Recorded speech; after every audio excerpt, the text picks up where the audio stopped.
Oke, selamat salam sejahtera dan selamat pagi. Untuk projek perancangan hari ini, kami kumpulan 12 akan membentangkan plan projek perancangan yang ahli kumpulannya terdiri daripada Rizul Sido, saya sendiri Muhammad Zulfazli dan Adeline Chin. Okey, saya teruskan pembentangan seterusnya kepada rakan saya untuk sinopsis perancangan.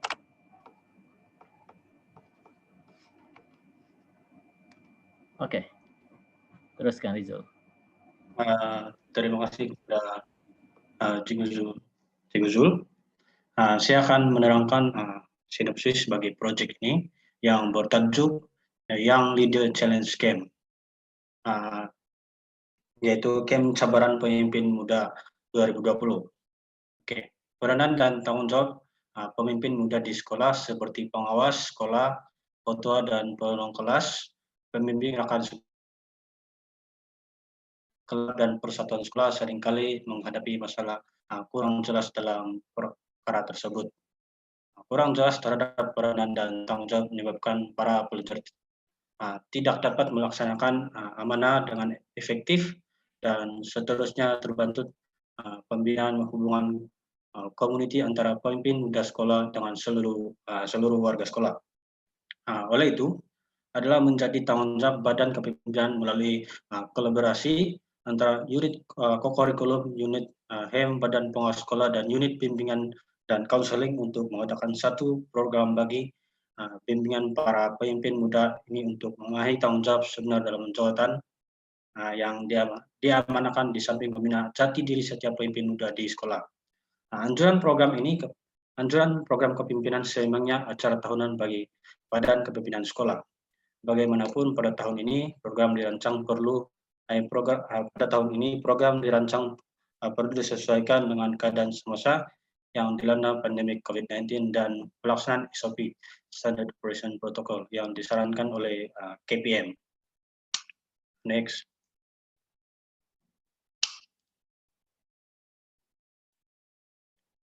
Seterusnya kita beralih kepada pengenalan proyek Young Leader Challenge Camp. Slide seterusnya.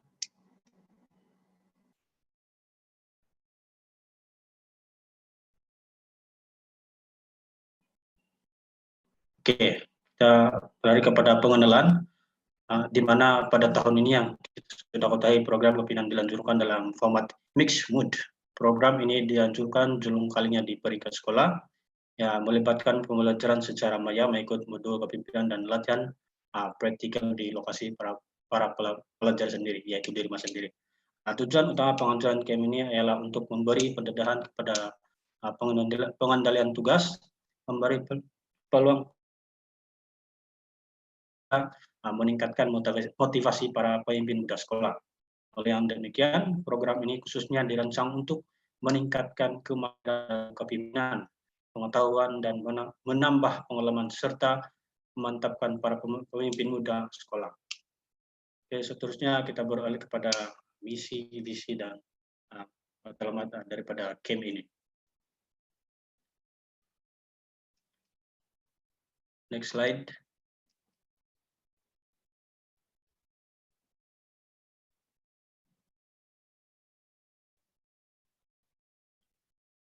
Oke, sekarang kita beralih kepada rasional.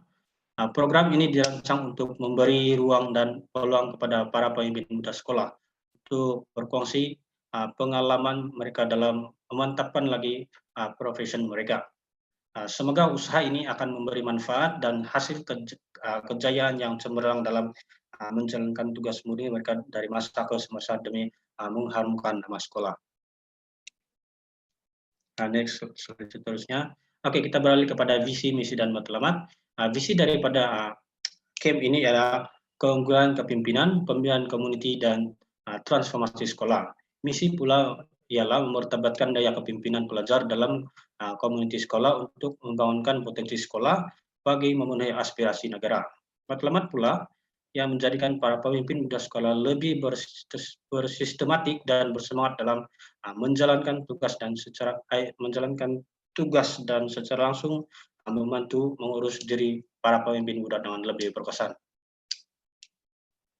Seterusnya kita beralih kepada objektif, di mana objektif pertama yang kami telah buat untuk camp ini adalah memantapkan pengetahuan sedia ada para pemimpin dan sekolah berkaitan dengan modul program YLCC 2020, memupuk nilai-nilai kreatif dan semangat dalam proses melengkapkan diri dengan modul yang berbagai. Yang ketiga, membina kepercayaan dan keyakinan pada diri bahwa dengan persediaan yang mantap boleh menjadikan para pemimpin muda sekolah dapat membantu ke arah peningkatan akademik serta sosial. Yang terakhir, ya menyemarakkan rasa komitmen yang tinggi dalam diri setiap pemimpin muda sekolah apabila menghadapi tugas yang diamanahkan. Oke, seterusnya saya berikan pembentangan ini kepada Cik Guzul. Oke, terima kasih kepada rakan sejawat saya. Jadi untuk pembentangan seterusnya ialah saya akan membenarkan mengenai analisis SWOT. Okey, mengenai analisis SWOT, kita akan tengok dari segi luaran dan dalaman, kekuatan, kelemahan, peluang dan ancaman bagi kursus ataupun YLCC ini berlangsung. Jadi kekuatan yang telah kami pilih terdapat 7 kekuatan daripada aktiviti yang menarik, pendedahan aplikasi dan medium baru, sokongan pentadbir, kemudahan teknologi maklumat, fasilitator dan gabung jalin pelajar perayu, masa yang fleksibel dan guru yang berkemahiran dalam unit, UBK dan disiplin. Walau bagaimanapun kelemahan yang kami boleh tunjukkan ialah pertama, kepatuhan kepada jadual program agak sukar diikuti kerana ia bergantung kepada disiplin kendiri peserta. Kelemahan kedua, kelancaran perjalanan aktiviti bergantung kepada peserta yang mempunyai sambungan internet yang baik semasa program dijalankan. Kelemahan ketiga, kekurangan guru dalam bidang pengurusan sekolah, sukan dan permainan. Dan kelemahan keempat, perancangan aktiviti kokurikulum yang tidak pelbagai. Okey, bagi peluang yang kami ada iaitu dari segi luaran, fasilitator berpeluang menangani peserta bersikap introvert. Mereka yang boleh menggunakan chat room pada aplikasi Google Meet sebagai platform alternatif. Peluang kedua ialah sokongan padu daripada PIBG, hubungan erat dengan agensi kerajaan dan peluang terakhir ialah jaringan internet yang mudah dicapai di kawasan sekolah. Dan manakala ancaman ataupun cabaran yang kami terima ialah gangguan sambungan internet sekiranya keadaan cuaca buruk.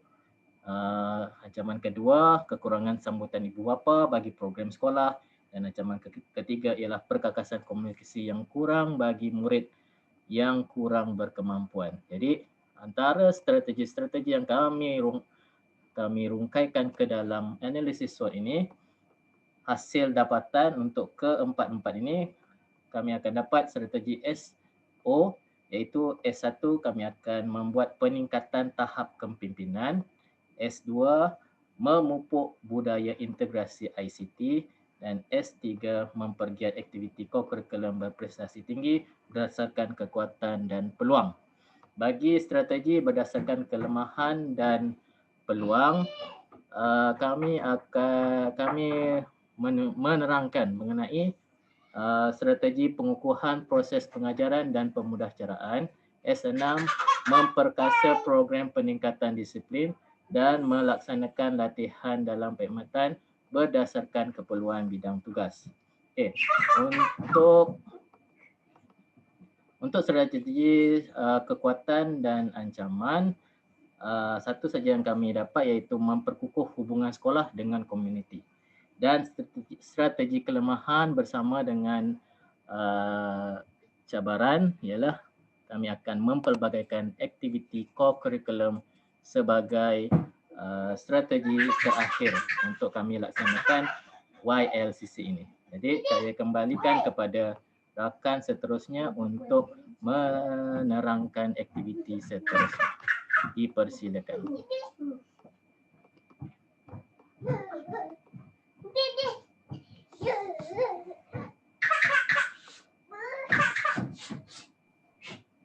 Oke, terima kasih kepada Cik Guzul. Sekarang saya akan menerangkan tentang teori dan model YLCC.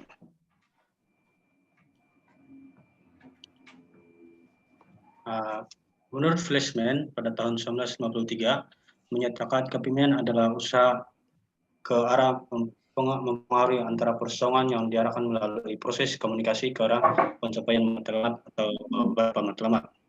Menurut Kamus Dewan 2002, kepemimpinan membawa arti keupayaan pemimpin dan kepemimpinan keupayaan sebagai pemimpin dan atau daya atau kebolehan seseorang pemimpin. Konsep asas kepemimpinan ialah ada 3, yaitu kepemimpinan mesti melibatkan orang lain atau pihak lain. Yang kedua, para pemimpin mempunyai authority untuk memberi arahan. Yang ketiga, mempengaruhi orang lain melalui arahan. Kita beralih kepada jenis-jenis gaya kepemimpinan, yaitu terdapat 6 jenis gaya kepemimpinan. Yang pertama yaitu gaya kepemimpinan demokratik. Gaya kepemimpinan demokratik adalah salah satu cara kepemimpinan yang sering diamalkan oleh pemimpin-pemimpin sekolah ataupun pemimpin-pemimpin sekolah. Gaya kepemimpinan demokratik lebih liberal berbanding dengan gaya kepemimpinan autokratik. Seseorang guru atau pemimpin yang demokratik akan banyak berbincang, menerima dan memberi pandangan. Manakala gaya kepemimpinan autokratik ialah guru yang autokratik sentiasa melihat kepada kecakapan dalam mengendalikan kerja tanpa memikirkan soal kemanusiaan. Kebiasaannya pemimpin jenis autokratik akan membuat keputusan secara bersendirian dengan mengambil hanya sedikit input daripada subordinat lain ataupun tiada langsung. Kita beralih kepada gaya kepemimpinan laissez-faire. Kepemimpinan laissez-faire adalah bertentangan dengan gaya kepemimpinan autokratik, di mana kepemimpinan jenis ini banyak memberikan kebebasan, mempunyai kurang unsur-unsur kawalan dan kurang memberikan pandangan. Pemimpin berperanan sebagai pemerhati dan membiarkan guru-guru menjalani aktivitas mengikut inisiatif masing-masing. Manakala gaya kepemimpinan instructional, menurut Rashid et al. 2010 mengatakan bahwa kepemimpinan instruksional adalah penilaian staf untuk perkembangan ekokurikulum. Contohnya, guru besar bertanggung jawab mengadakan falsafah, matlamat, dan objek sekolah, membimbing para guru meningkatkan kecakapan mereka dalam pengajaran dan lain-lain bidang kurikulum. Manakala gaya kepemimpinan kontingensi, teori atau model kontingensi sering disebut teori situasi, karena teori ini mengungkapkan kepemimpinan yang tergantung pada situasi. Segala keputusan diambil mengikut kesesuaian situasi. Makanya manakala gaya kepemimpinan yang terakhir yaitu gaya kepemimpinan Islamik menyatakan bahwa kepemimpinan merupakan tuntutan agama. Tanpa kepemimpinan, urusan pentadbiran agama dan bangsa tidak dapat dijalankan secara sempurna. Jadi kita beralih kepada next slide. Ini adalah gaya kepemimpinan yang kami terapkan dalam program ini, yaitu yang pertama gaya kepemimpinan demokratik. Contoh activity sesi pertama sesuai kenal peserta dan fasilitator. Gaya kepemimpinan yang dipilih dalam program ini karena yang pertama, kepemimpinan jenis ini bersifat lebih terbuka, membolehkan peserta berinteraksi secara langsung kepada pemimpin dan peserta lain. Yang kedua, pemimpin membuat perbincangan, pemimpin akan mengajak ahli-ahli lain dan mendengar setiap ide dan pendapat daripada mereka. Dan yang terakhir, pemimpin dapat menerapkan kerjasama antara peserta dalam membuat keputusan bagi menyelesaikan masalah. Gaya kepemimpinan seterusnya yang kami terapkan dalam program ini adalah gaya kepemimpinan Islam atau bagi yang non-Muslim adalah moral. Gaya kepemimpinan ini diterapkan pada murid yang beragama Islam supaya mereka lebih memahami gaya kepemimpinan menurut ajaran agama Islam seperti beriman kepada Allah, jujur, tabligh, dan amanah. Manakala gaya kepemimpinan berlandaskan moral pula diperkenalkan kepada peserta non-Muslim. Ia fokus memberi perhatian kepada nilai dan etika pemimpin yang mana penggunaan kuasa dan pengaruh ada dalam atas pertimbangan yang baik dan benar. Selain itu, pemimpin moral tidak mencari ikhtiar untuk mendapatkan manfaat dari diri sendiri, tetapi bertindak demi kebaikan sejagat. Oke, seterusnya saya akan kembalikan kepada pembentang seterusnya.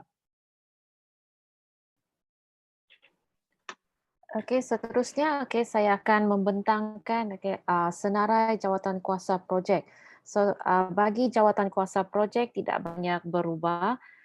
Cuma bahagian jawatan kuasa bagi program tersebut sahaja dikecilkan dan juga cara menjalankan tugas yang diamanahkan itu berbeza daripada program yang sebelumnya. So bagi ahli jawatan kuasa tertinggi masih dikekalkan dengan daripada jawatan pengurusi, timbalan pengurusi, naib pengurusi 1 dan 2, penyeralas dan juga setiausaha dan juga bendahari. Jawatan kuasa program itu contohnya bahagian pendaftaran dia lebih kepada e-pendaftaran sebab tidak ada interaksi ataupun bersemuka dengan antara guru dengan peserta. Begitu juga dengan AJK bahagian jemputan, buku program, sijil dan ditambah dalam AJK program ialah AJK pautan program di mana dia menyediakan semua link bagi semua aktiviti yang yang menggunakan ini secara maya ataupun online. Selebihnya iaitu bahagian dokumentasi masih dikekalkan, penyediaan e-modul yang akan diemailkan kepada para peserta dan bahan ceramah iaitu cuma mendapatkan bahan ceramah daripada penceramah jemputan. Kemudian pengendalian mini projek sahaja dibuat secara bersemuka tetapi peserta akan membuat mini projek tersebut secara praktikal di lokasi masing-masing.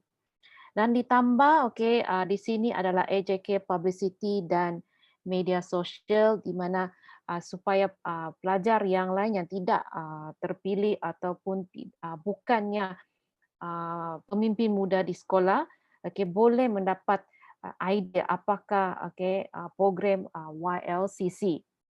Dan penyerahan disiplin masih dikekalkan, cuma cara bertugas itu sahaja berbeza di mana disiplin peserta mereka perlu memastikan peserta on time apabila mengikuti aktiviti yang dikendalikan oleh FESI. So senarai FESI disenaraikan mengikut aktiviti. Next.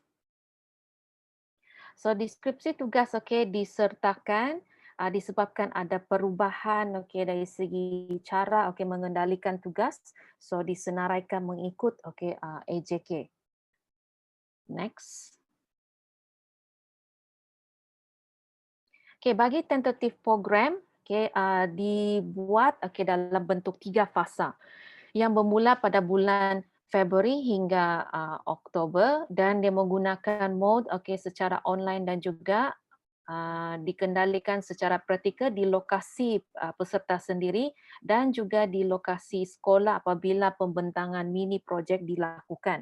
So kita lihat fasa pertama kita memberi tema dia pembangunan jati diri dan memang ada moderator yang akan bertugas sebab hampir semua dalam fasa 1 dikendalikan secara mode online iaitu melalui aplikasi Google Meet. Kemudian dalam fasa kedua tema dia ialah perkembangan dan pelaksanaan. Dalam fasa kedua sebenarnya lebih kepada ceramah kepimpinan dan juga pengendalian perancangan projek mini projek supaya para peserta boleh berbincang dengan ahli kumpulannya dan memulahkan mini projek mereka di rumah masing-masing. Dan fasa ketiga iaitu pembentangan hasil dapatan. So dalam bahagian ini kita akan ada bahagian praktikal iaitu mode bersemuka di mana semua peserta yang dalam bentuk kumpulan 10 kumpulan semuanya akan bergerak ke kawasan sekolah dan melakukan pembentangan. Jadual akan diberikan dan masih mengikuti SOP yang disarankan oleh KPM. Next.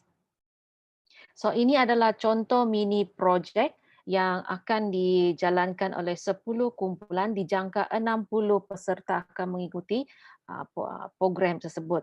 So dalam mini projek ini, tema dia adalah menghasilkan satu produk ataupun perkhidmatan yang mesra alam. So peserta akan memulakan projek tersebut dengan menghantar video berdurasi selama 2 minit yang memaparkan idea projek tersebut, dan di akhir program iaitu fasa ketiga, prototype perlu dibentangkan oleh ahli kumpulan.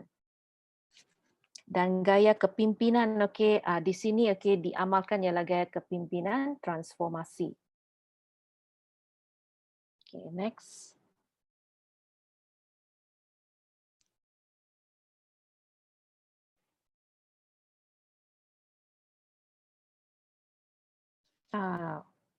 Saya akan serahkan bahagian penjelasan aktiviti projek mengikut elemen perancangan kepada Cikgu Zul.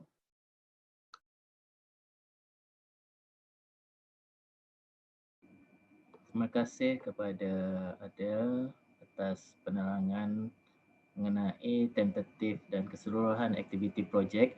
Jadi untuk bahagian saya akan menjelaskan mengenai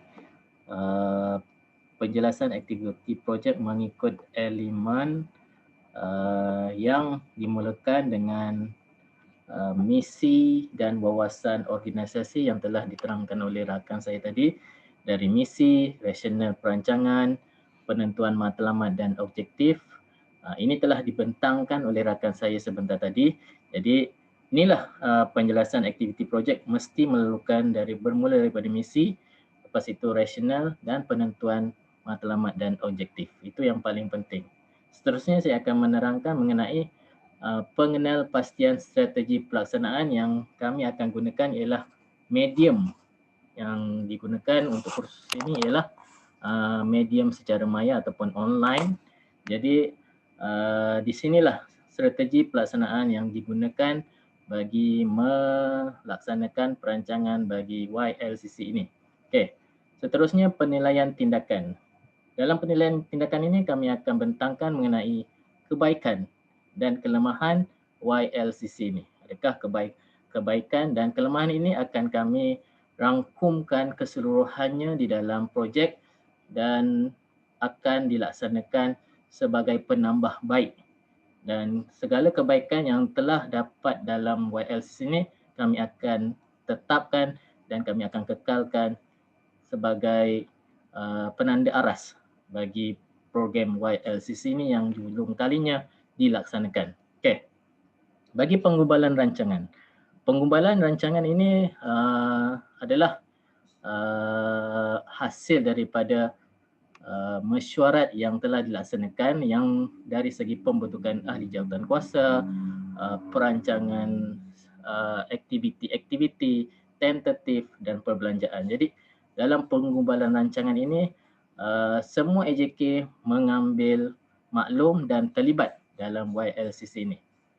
Seterusnya ialah pengawalan proses dan penempatan piawai, iaitu di manakah tempat ataupun kursus ini dilangsungkan, apakah aplikasi yang kami gunakan dan bagaimanakah kehadiran untuk pelajar-pelajar ini dapat dinilai dan ditaksir untuk menjadikan mereka sebagai seorang pemimpin. Dan akhir sekali untuk elemen dalam penjelasan aktiviti ini ialah perancangan semula.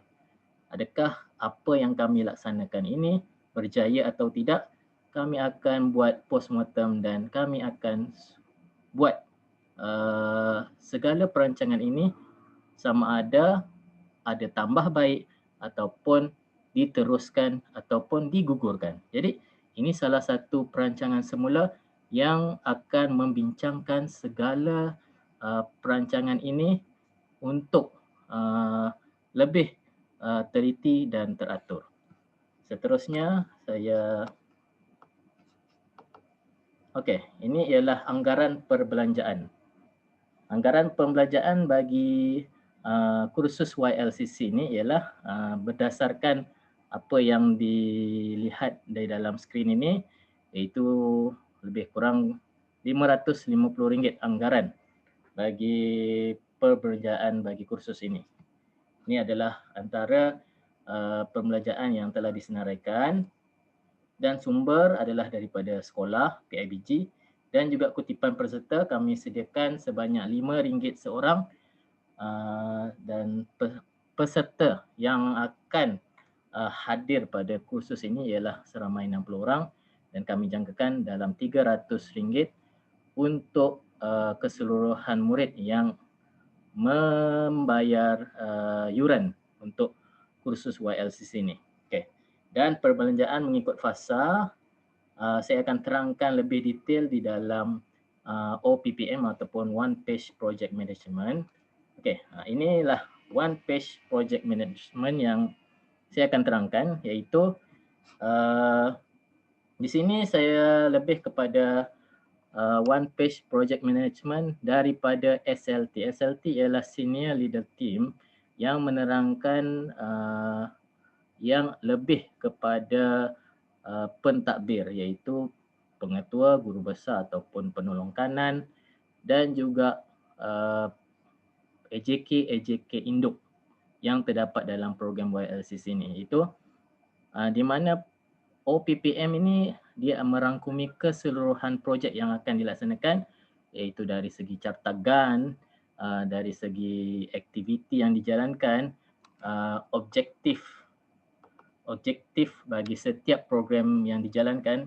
Ini contoh kalau seorang pentadbir memegang One Page Project Management ini contoh untuk YLCC ada satu program dan mungkin ada beberapa lagi program yang akan dilihat oleh pentadbir. Jadi senang untuk pentadbir merekod, menganalisa dan menyemak semula adakah projek-projek yang dijalankan berjalan ataupun tidak, dan mereka akan menanda bulatan ini penuh dan dihitamkan jika pelaksanaan telah dijalankan. Contohnya projek YLCC ini akan dijalankan pada bulan Februari dan pentadbir akan bertanya kepada projek manager ataupun ketua penyelaras projek, iaitu mungkin PKHAM dan PK Kokem, kaunselor dan guru disiplin. Jadi dia akan tanya kepada mereka yang mengurus dan menyelaras program ini dan pentadbir akan tahu cara perekodan dan menganalisa projek yang telah dilaksanakan. Okey, bagi One Page Project Management bagi penyelaras, apa yang berlaku pada penyelaras? Jadi bagi penyelaras, mereka akan menunjukkan dengan lebih detail. Itu contohnya ketua guru kaunseling. Dia akan melihat keseluruhan projek ini, iaitu projek YLCC ini, yang dinamakan YLCC, dan di sana dia akan melihat aktiviti-aktiviti secara menyeluruh. Itu dari segi taklimat, YLCC fasa 1, YLCC fasa 2 dan 3. Dan juga akhir sekali mesti ada pelaporan pasca program, iaitu postmortem. Jadi dari sini dia lebih detail untuk penerangan bila berlakunya aktiviti itu, iaitu pada bulan Februari, itu pada minggu pertama dan minggu ketiga. Pada bulan Jun pada minggu pertama dan minggu ketiga. Pada bulan Oktober pada minggu pertama dan juga minggu ketiga. Dan pelaporan adalah minggu terakhir pada bulan Oktober. Dan siapa yang in charge ataupun siapa yang mengurus program-program ini, iaitu dari segi taklimat, kita akan lihat PKKAM, PK Kokem, YLCC fasa 1, siapa moderator dia akan dilihat oleh ketua penyelaras, iaitu contohnya Puan Dayang Haida, Encik Rozaidi, dia akan dilihat siapa tanggungjawab untuk fasa 1, siapa untuk bertanggungjawab pada fasa 2. Fasa 2 mungkin kita akan lihat Encik Lamohad dan Encik Charlene. Okey. Dan juga YLCC fasa 3 kita akan lihat Puan Elvira dan juga Muhammad Nizar. Okey. Jadi di sinilah MLT akan melihat keseluruhan projek ini secara satu pace saja dan memudahkan penilaian dan perancangan ini dengan lebih teratur dan tersusun. Jadi untuk seterusnya saya akan kembalikan kepada rakan saya untuk penjelasan aktiviti projek mengikut proses perancangan. Dipersilakan. Okay, terima kasih Cikgu Zul. Okay, saya akan teruskan dengan penjelasan aktiviti projek mengikut proses perancangan. So dia bermula dengan penentuan objektif dan juga keperluan YLCC 2020. So dia bermula dengan mesyuarat AJK tertinggi bersama dengan unit HAM, unit bimbingan dan kaunseling serta badan pengawas sekolah, di mana dia akan menentukan jika ada keperluan program ini dilaksanakan terutamanya semasa dalam keadaan pandemik COVID-19 ini. So apabila mesyuarat dibuat, keputusan dicapai, so semua ahli mesyuarat bersetuju bahawa program YLCC 2020 ni kali ini dijalankan dalam 2 mod, iaitu secara maya dan juga secara praktikal, di mana peserta akan berada di lokasi masing-masing. Kemudian diikuti dengan penjanaan penyelesaian dan pemilihan reka bentuk YLCC, juga tadi disebutkan sudah, di mana 2 mod akan digunakan, iaitu secara maya dan juga praktikal, dan perubahan dalam pembentukan ahli jawatan kuasa program disebabkan program ini menggunakan 2 mod, so perubahan perlu dibuat. Next.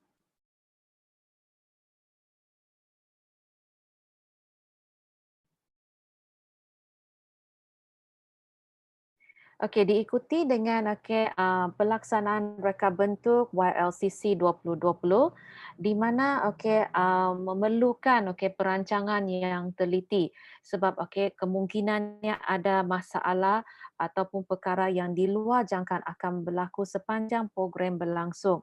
Dan program YLCC ini juga berlangsung selama beberapa bulan, itu 3 fasa. So kemungkinan besar akan timbul masalah sepanjang program berlangsung. So guru ataupun AJK yang bertugas perlu bersiap sedia. Seterusnya penilaian YLCC 2020, bahagian pelaporan sangat penting. Seperti dinyatakan oleh Cikgu Zul tadi, sama ada program YLCC ini patut ditambah baik ataupun digugurkan ataupun dikekalkan cara pengurusan program tersebut. Perlu diketahui pada postmortem program ini so walaupun banyak kekangan contohnya sambungan internet, masalah teknikal pautan dan ketepatan masa peserta mengikuti program ini, so ini semua tidak diketahui sekiranya pelaporan tersebut tidak dihantar oleh AJK program. Adakah sambungan internet tersebut terlalu teruk, ataupun sambungan internet itu hanya akan teruk apabila ada gangguan keadaan cuaca. So ini semua dalam pelaporan selepas pelaksanaan YLCC program tersebut tamat. So ini contoh dalam deskripsi tugas ditambah bahagian tindakan. So apakah tindakan yang perlu dilakukan oleh AJK program tersebut? So kita boleh melihat dibahagikan juga dalam bentuk fasa, iaitu sebelum, semasa dan juga selepas program YLCC tersebut tamat. Next. Okay, next slide.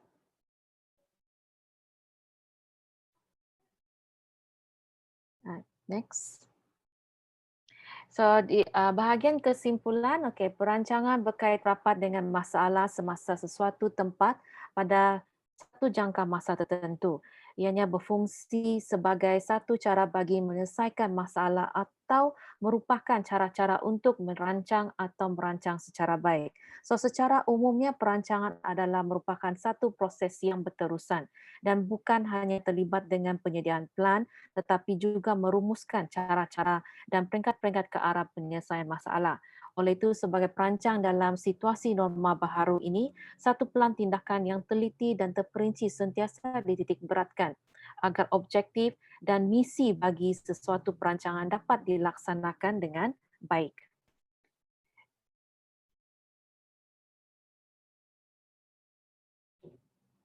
So, itu sahaja di akhir pembentangan untuk kumpulan kami. Kembali kepada Cikgu Zul. Sekian dan terima kasih atas pembentangan yang telah kami laksanakan. Jadi kami teruskan untuk soalan dan penerangan.